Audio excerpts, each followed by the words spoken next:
lugar na gusto ko mag-persona dyan, dagdagan nyo pa!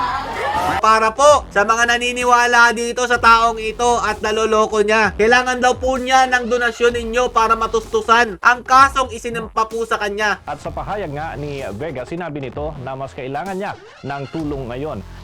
Sana naisip mo pa yan nung umpisa. Sana humingi ka na lang ng tawad. Pero anong ginawa mo? Pinagkakitaan mo lang yata yung iyong mga taga-suporta eh. Para sa akin, buti nga sa'yo.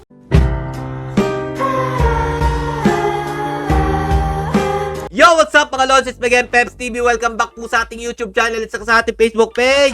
Akala ko po ba napakatapang po ito ni Pura Luca Vega, mga Lodi. Tinaguri ang drag artist ng Pinas, mga Lodi, o drag queen ng Pinas. Pero hindi po pala, mga Lodi, hindi niya kayang panindigan ang kanyang tapang. Dahil nga po, sa pagkakaalam natin, iba't ibang lugar po sa ating bansa, pinersona non grata na po siya at napakarami na po lugar ang sumunod pa po dito. Pero, nanindigan po siya at sinabi niya pa po dito na dagdagan nyo pa, pakiko. Yan po ang tatalakayin natin ngayon. Pero bago po tayo magsimula, kung bago na kayo sa aking YouTube channel, please click the subscribe button and click yung notification bell and follow nyo po sa aking Facebook page, Peps TV 2.0. Pero eto muna pong Peps TV 3.0 ang ating gagamitin habang di pa po naayos itong aking Peps TV 2.0, mga Lodi. Panoorin po muna natin ang kanyang sinabi, mga Lodi, para magkaroon kayo ng idea at papakita ko po sa inyo na hindi niya po pala kayang panindigan ang kanyang mga sinasabi. Ito po. Lahat tayo makasalan. Hindi tayo perfecto.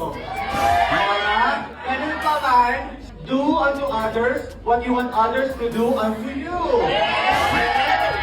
Do not do unto others what you do not want others to do unto you. Golden rule lang po yun. Golden rule lang po yun. Siya po ang unang nag-break ng golden rule na sinasabi niya na do not do unto others what you do not want others do unto you. Bakit mo sinasabi to na hindi mo naman pala kayang panindigan? May tao po talagang ganito, mga Lodi, no? Yung lumalabas sa kanyang bibig, hindi niya naman niyang kayang panindigan. Tuloy pa po natin. Ayun, so para sa mga ibang lugar na gusto ko mag-persona dyan, dagdagan nyo pa! Oh, para daw po sa mga ibang lugar na gusto pa po magpersona dyan, dagdagan nyo daw po. Oh, ulitin natin. Ayun, so para sa mga ibang lugar na gusto ko mag-persona dyan, dagdagan nyo pa! Pakialam po, preparation ng church at ng state. Wala daw po siyang pakialam, mga Lodi. Dagdagan nyo pa po. Sino pa po yung hindi pa nagpe-persona non grata dito po kay Pura Luca Vega? At sinabi niya pa po dito, mga Lodi, meron tayong separation ng church at saka ng state. Anak na tinapay naman. Dito pa lang, sablay na talaga no? Sablay na yung utak itong taong to Ikaw ang unang pumasok aming relihiyon. Tapos, nung binalikan ka ng church at sinampahan ka ng kaso, parang apektadong-apektado ka, no? Dahil nga po, meron po talaga tayong batas na dapat hindi mo bastusin kung ano man po yung pinaniniwalaan naming mga Katoliko. Kanya-kanya po tayo ng paniniwala. Respetuhin po natin kung ano man po yung mga paniniwala natin bilang isang tao na nilikha dito sa ating bansa. Sasabihin mo, merong separation ng church at saka ng state, pero ikaw ang unang pumasok. O ngayon, eto po yung nangyari dyan, mga Lodi, no? Nga pala sa huli si Pura Luca Vega. Bakit po, mga Lodi? Si Pura Luca Vega ay humihingi po ng tulong o donasyon para po matustusan ang kanyang pangangailangan sa korte dahil nga po sinampahan po siya ng kaso. Eto po galing po ito sa Bombo Radio. Paborito ko po ito nung bata pa po ko Bombo! Pasok! Humihingi naman ng donasyon umano ang drag queen na si Pura Luca Vega sa publiko bago pa man ang mga pagdinig sa korte sa Setyembre. Ayan! September ang iyong kaso. Humihingi po siya ng donasyon o para po sa mga naniniwala dito sa taong ito at naloloko niya. Kailangan daw po niya ng donasyon ninyo para matustusan ang kasong isinampa po sa kanya ng mga opisyal po ng Roman Catholic Church. Ilang linggo matapos po itong idemanda sa kanyang performance yung video ho ng ama namin na nilagyan ng remix at sinayawan pa ng naturang karakter ay may mga nagreklamo dahil naman sa religious belief na kanya umanong nilalabag. Ikaw ang unang pumasok sa pambabastos mo sa aming simbahan. Tapos ngayon gusto mong ilabas ang church at saka yung state na sinasabi mo. Anak ng tinapay ka. Pamantayan ng mga batas.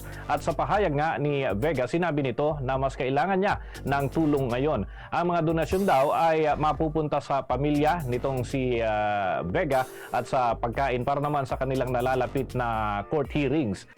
Sana naisip mo pa yan nung umpisa. Sana humingi ka na lang ng tawad. Baka hindi pa po ito umabot sa ganito. Madali lang naman humingi ng tawad, lalo na po pagbukal sa iyong kalooban. Tatanggapin naman po yan, di naman po ganun kasama. Ang aming simbahan, na yung binastos lang naman po. Pero anong ginawa mo? Sabi mo pa, dagdagan nyo pa ang nagpersona non grata at makialam daw po niya. At may separation nga daw po ng church at saka ng state. Pero, nga pala po pala siya. Akala ko po talaga kaya niyang panindigan. Bumili na po sana ako ng konti. Dahil doon sa binitawan niyang salita. Ngayon siguro, may iisip mo na. Dahil nga, meron ng kaso. Nung umpisa ang tapang-tapang pa Talagang pinaninindigan niya pa po yung mga pinagsasabi niyang kalokohan. At alam naman po natin talaga na mali po yung kanyang ginawa. Ito lang po ang hindi ko talaga matanggap. Sa ating mga kababayang Pilipino, alam na po nating mali yung ginagawa ng tao, kinonsinti niyo pa. Wala man po bang nagsabi dito na matalik na kaibigan niya na humingi ka na lang ng sorry para matapos na po lahat ng ito? Meron bang ganon? Meron bang kaibigan na totoo tong taong ito? At hindi po ninyo nagawa yon? Mahirap po bang gawin yon? At pinalaki nyo pa po ng ganito tapos hindi nyo naman po pala kayang panindigan sa huli at hihingi po pala kayo ng tulong sa ibang tao para may pangkain po o may pangpondo ang iyong pamilya habang nililitis ka po. Sa bagay, mura lang naman po itong kasong iyong kinakaharap. Pero sa tingin ko, mukhang pinagkakitaan mo lang yata yung iyong mga taga-suporta Hihingi ka ng donasyon. Mukha namang mapera tong taong to kasi hindi nga siya natatakot sa mga batas na kanya kinakaharap o sa kasong kanyang kakaharapin.